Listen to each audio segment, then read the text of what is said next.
kbc.co.ke.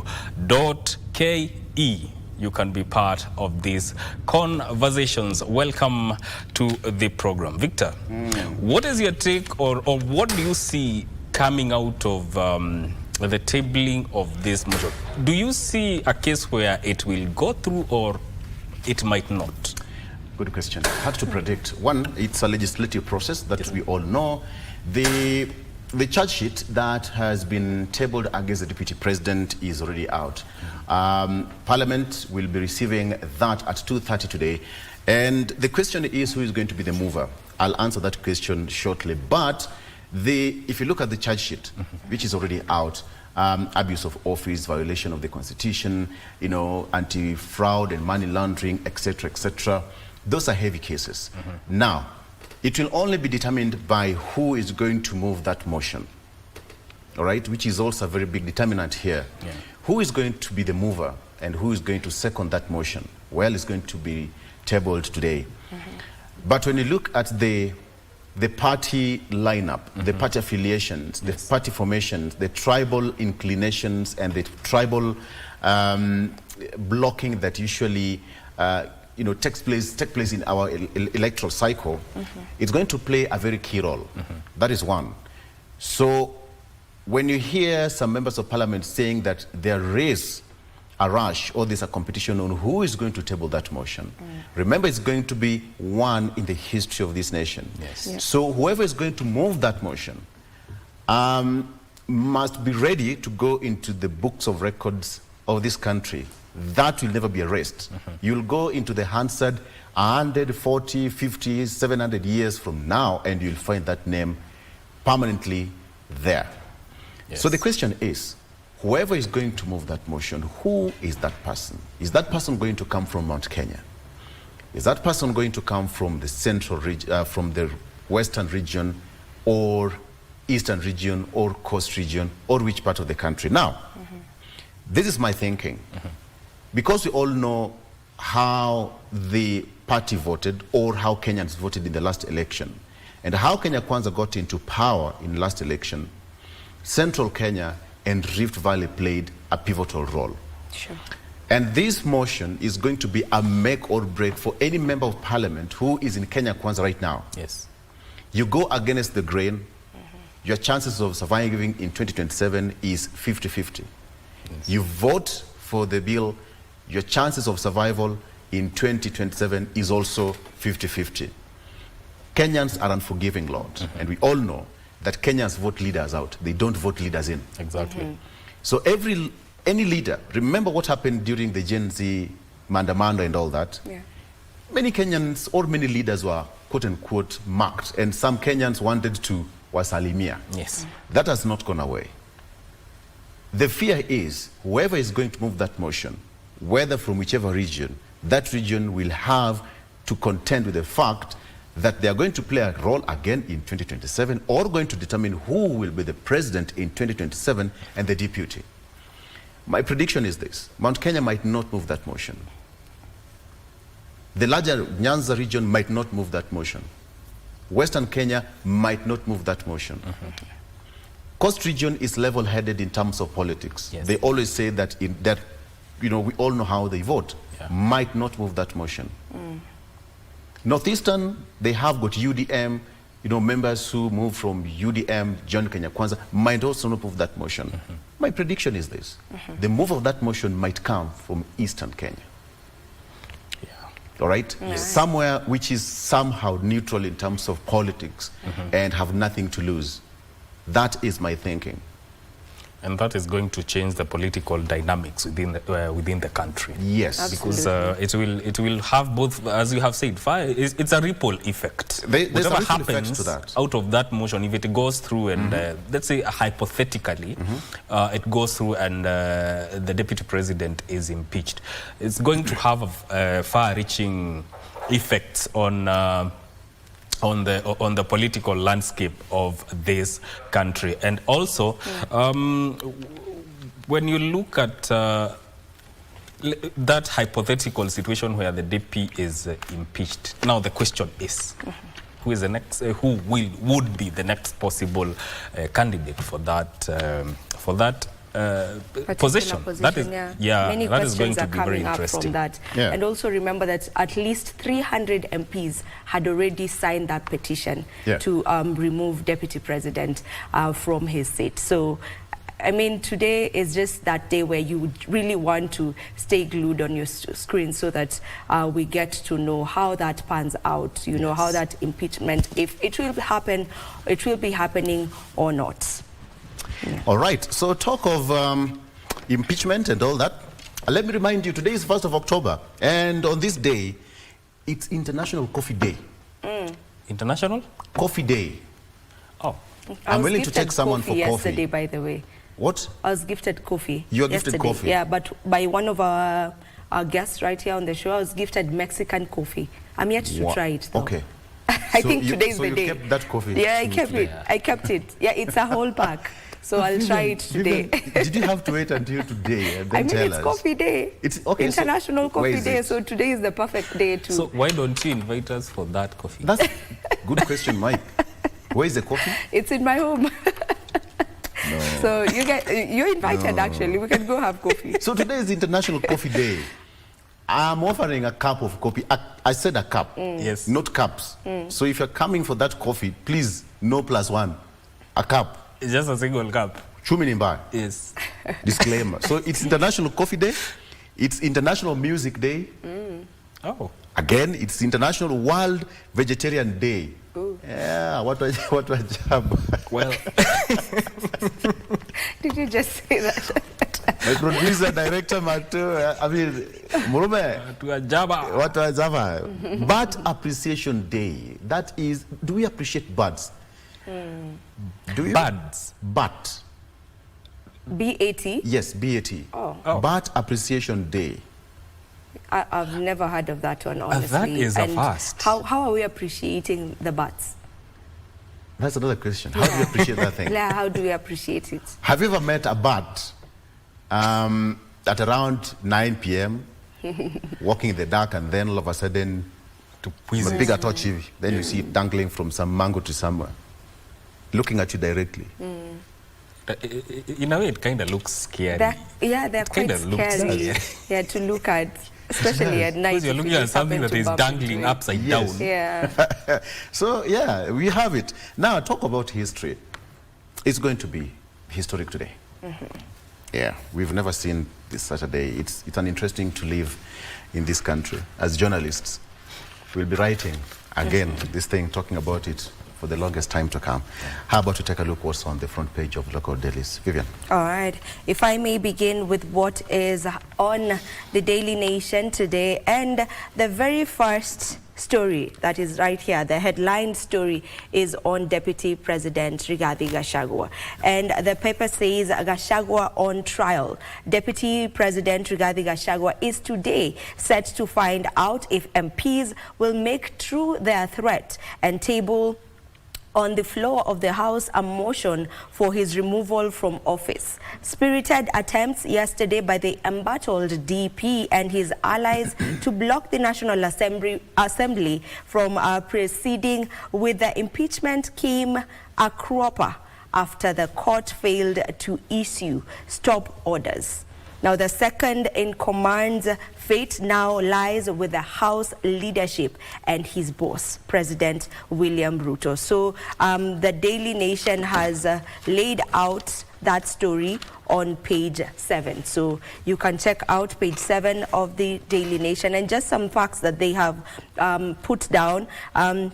Details from the National Assembly show that at least 300 MPs had signed the petition to remove the Deputy President from office by Thursday last week. And then at least a third of 349 MPs, which is 117, are required to sign the impeachment motion for it to be introduced on the floor by the Speaker.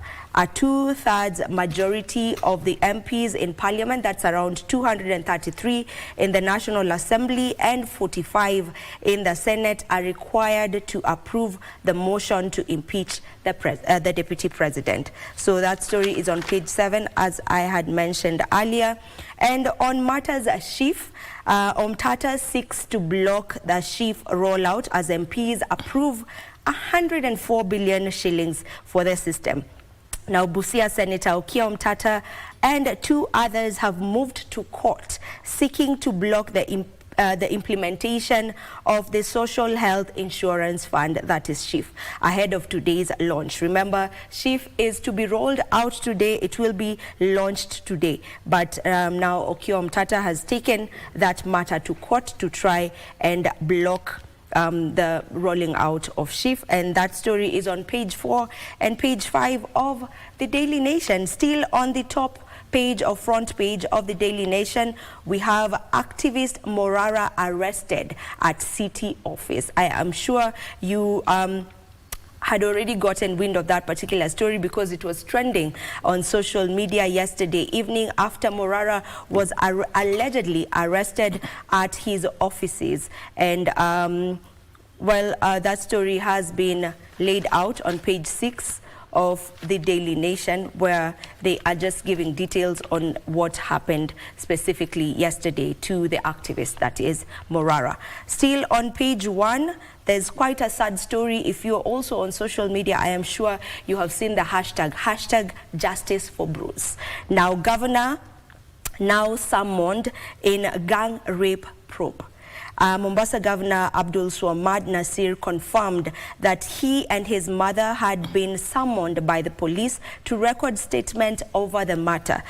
So there's that particular blogger who allegedly, not allegedly, because it was actually filmed, so it's something that happened, and he alleges that it has something to do with the governor. So that story has been laid out on page 10 of the Daily Nation. Quite a sad story, if I may involve you gentlemen on that particular story. It's quite sad to see such a thing happening. I mean, it's so inhumane. It's really, really inhumane. It's not supposed to have happened in the first place. Yeah. It is a very sad case, and I hope he gets the justice that he deserves. Yeah, I mean, it does not matter what he did, what he didn't do. That is not something you do to a human being. Exactly. Anyway, before I finish off with what is on the front page of the Daily Nation, the last story here is relief as missing Mombasa taxi driver found alive in Migori. A taxi driver who went missing in Mombasa was yesterday found injured and unconscious in Migori County. Miss Victoria Mumbua will be airlifted to Mombasa for treatment, according to police spokesperson. And that story is on page 3 of the Daily Nation. Before I get into the details of the Daily Nation, maybe you can just let us know what is on the Standard, the front page of the Standard. Very well. Still on the case of impeachment, case against Gachagua, case against Gachagua, that is on the front page of the Standard newspaper, case against Gachagua, the deputy president. So, very quickly, the Parliament is expected to kickstart the process of impeaching Deputy President Rigathi Gachagua today. And the courts 4 times yesterday turned down the DP's plea to stop move that is questioning his fitness to be the country's second in command. That is on the front page of the Standard newspaper. Still, budget boss lays bare Treasury's secret Adani trip. That is budget boss Margaret Nyakango lays bare Treasury's secret Adani trip. You can take a look at that story on in the inner pages of the Standard. Battle of the deputies in the US election. Quite something there. We are impeaching ours. Planning the case against impeachment of a Deputy President Deputy President Rigathi Gachagua, beg your pardon. And here in the US, miles away, there is that battle to pick the deputy who is going to deputize either Trump or Kamala Harris. You have 4 days to give tax opinions. And in sports, Regina, Ten Hag says that please give me one more chance. Ten Hag, give me one more chance. Okay, sawa, tumewachana na Manu. Okay, so issues raised in the motion. This is a bit of an explainer here, that the motion alleges he acquired property beyond his investment capabilities. That is sowing seeds of disunity, that he attacked public officials in a manner that borders on gross misconduct. There's also a number of companies here, 22 of them, that are associated with the deputy president and are also claimed to have been the conduits of illegally acquired money and used to buy properties across the country. Then there's another bit over here of hotels that he's also claimed to have bought in the last 1 year. That is Outspan Hotel in Nyeri, Treetops Lodge situated in Nyeri. He is also said to have actually bought Olive Gardens Hotel in Nairobi and Vipingo Beach Resort in Kilifi. That is just but some of the accusations. The whole story is actually on page 4 and page 5. White as snow, MPs say of Ndi farm in Shif saga. Today, the country will witness a big shift in the health sector with the rollout of the Shif, even as MPs cleared air on claims plan is fraught in graft. Very interesting. Again, so some of the benefits that perhaps we are going to get in Shif is that there'll be 11,200 shillings, hospital deliveries capped at 11,200 shillings for normal deliveries and 32,000 shillings for the cesarean section, and dialysis allocated 10,650 shillings per person. There's also going to be 1,000 shillings patients with mental health issues, including rehabilitation for substance-related addictive disorders, screening, management, and referral of behavioral disorders affecting affective disorders and mental health education will be covered. 1,200. Vivian, Mike, the issue of mental health is something that we've talked about here countless times. But precisely, Mike and Vivian, you've talked about the mental health. But 1,200 shillings, people are suffering from this issue. It is. I don't know. What do you think? What do you make of this, Mike? I think there's a lot that needs to be done. And actually, this is happening not only to adults, but also children in high schools and just schools, that is. And we have witnessed cases where students or people taking their own lives out of mental health, and I think there is a need to do more, especially if we are dealing with school children. Yes, there are psychologists assigned to them, but how often are those sessions done within those schools? Now, when it comes to adults, especially men, who do you talk to? How do you open up? Who do you open up to? And, you know, one of the things that men have grown with is that you have to be a man.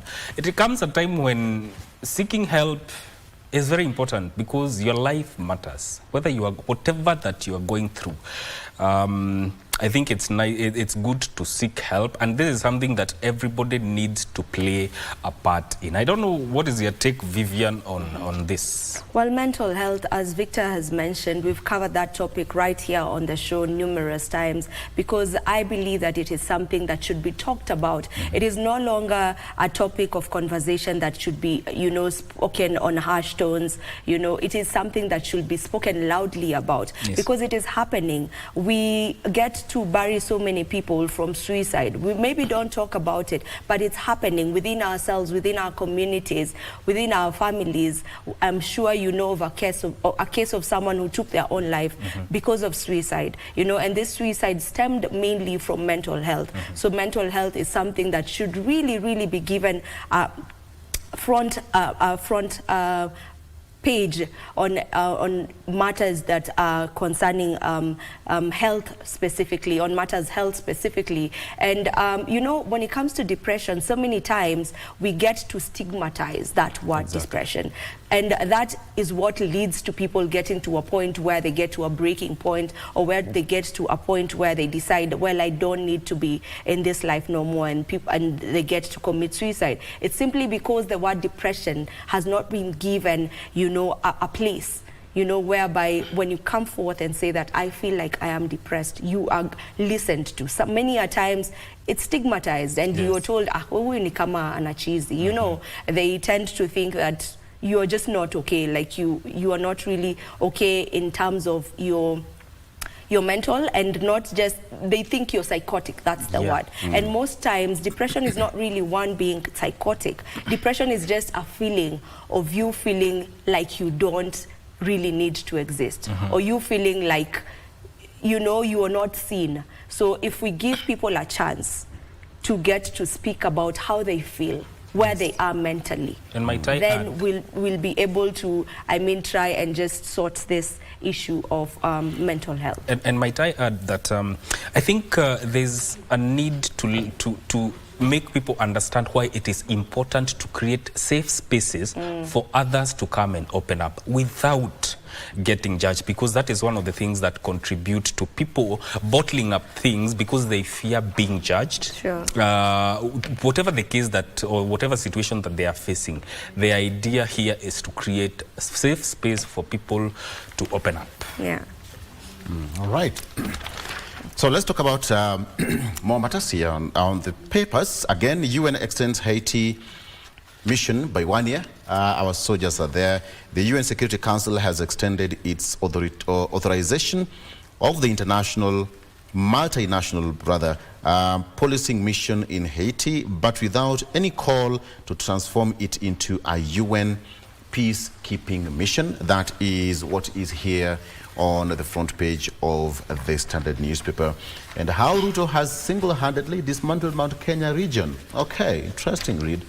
He was a regular visitor in the region, presenting himself as Uhuru's errand boy. And experts say that the first stage of cultivating loyalists was during the 2017 Jubilee Party primaries. An interesting read. Please take a copy of your Standard and have a look at it. Vivian.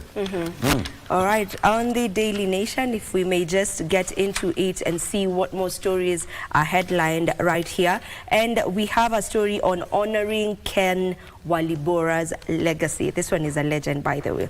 Now, the county government of Trans Nzoia and Kibabi University have teamed up to celebrate the legacy of celebrated author and journalist Professor Ken Walibora through the establishment of a resource center at the Kitale National Museum in honor of Walibora. Walibora, who hailed from Cherangani constituency in Trans Nzoia County, was found dead following an accident along Lathis Road in Nairobi. That was in April the year 2020. So they decided to just honor his legacy and put up a resource center in his legacy, and that is a great thing to do. Another story that is right here on the Daily Nation, we have Skyward Express suspends flights to Kakamega airstrip. Now, aviation firm Skyward Express has suspended its flight operations to and from Kakamega because of the deteriorating condition of the runway at the local airstrip. That story is on page 2 of the Daily Nation. Another story that is making headlines right here on the paper, that is Daily Nation. We have a state turns to forced SHIF, that is chief registration, to boost subscription. Now, Cabinet Secretary says the government has only managed slightly over 2 million subscriptions since. That is since July 1st, when the registration was launched. Now, starting today, should you visit any public health facility in the country with your NHIF card, you will be made to register afresh under the Social Health Authority in order to access services. The goal is to generate around 148 billion Kenyan shillings, that is as per the Health Ministry predictions, which will be used to boost the country's healthcare system, according to the Health Cabinet Secretary Deborah Baraza. So page 4 and 5 of the Daily Nation is actually on a shift, you know, from the petitioners that seek to slam the brakes on the health plan to a story on the registration that happened on the 1st of July. And then we also have new system, old problems, users find flawed data ahead of the rollout. So on page 4 and 5 of the Daily Nation is all about shift. Another story that is on the papers, oh, this one. There's dilemma of a DCI boss Amin's tenure. Now, the fate of Directorate of Criminal Investigation boss Mr. Mohammed Amin now hangs in the balance as he attains the mandatory required age of retirement, that is 60 years today. Now, Mr. Amin was born on the 1st of October, 1964. And according to records in his personal police, that is according to records in his personal police file, he was sworn into office on October 19th, 2022, when he was 58 years old. It remains unclear if Mr. Amin, who has headed the DCI for the last 2 years, will be leaving office as dictated by public service regulations, which states that public servants should retire at the age of 60. That's an interesting one, by the way. That's a read you can get into on page 8 of the Daily Nation. Mike, I don't know if you have something from the Star? Yeah, I have the front page of the Star here. It is talking about all you need to know about the Social Health Authority. The target is to register 12 million Kenyans to cover up to 50 million, including their dependents. Quickly, other stories making the headlines on the front page of the Star. Gathongo exposes sorry state of county hospitals, and the Kenyans seeking treatment in some of the top county hospitals could be getting inferior services. A report by the Auditor General has shown. Another story making headlines on the front page of the Star is the relief for task seller as a life sentence is quashed. A convict serving a life sentence for wildlife trafficking has been set free on a technicality. You can read that story on page 3 of the Star. And finally, a sheikh who stood up to Rogo Mungiki dies at 80. You will read that story on page 16 of the Star newspaper. Victor? All right, finally, how about we take a look very quickly? That is impeachment D-Day. MPs prepare damning grounds to kick out DP. Take a look at that story. High Court declines to stop DP Gachagua impeachment plan. That was also quashed yesterday by the High Court. Petitioners argue that the intended ouster of the Deputy President would violate the Constitution, etc., etc.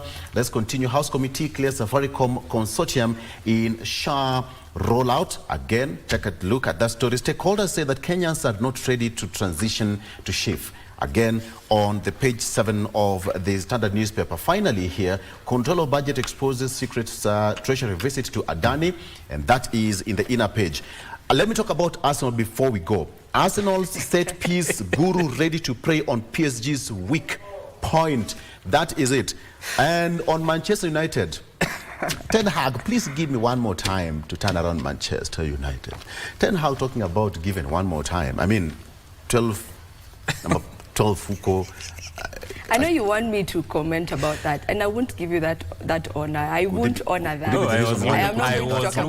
I'm still stressed. I was looking forward to from the match that we lost, so I'm not going to talk about that. No. You are safe wherever you are. 12th position is fine. Okay. So let's take a break. But how about you take a look at the weather, whether it is hot at Manchester United or not.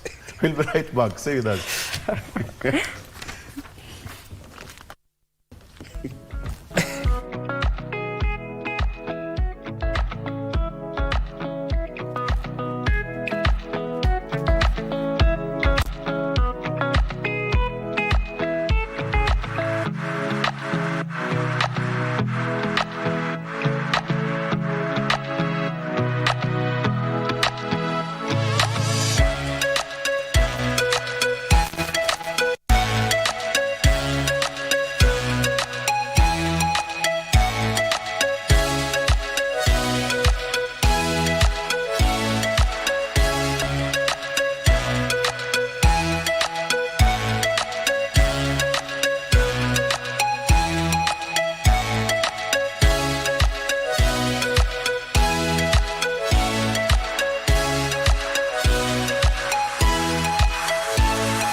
you.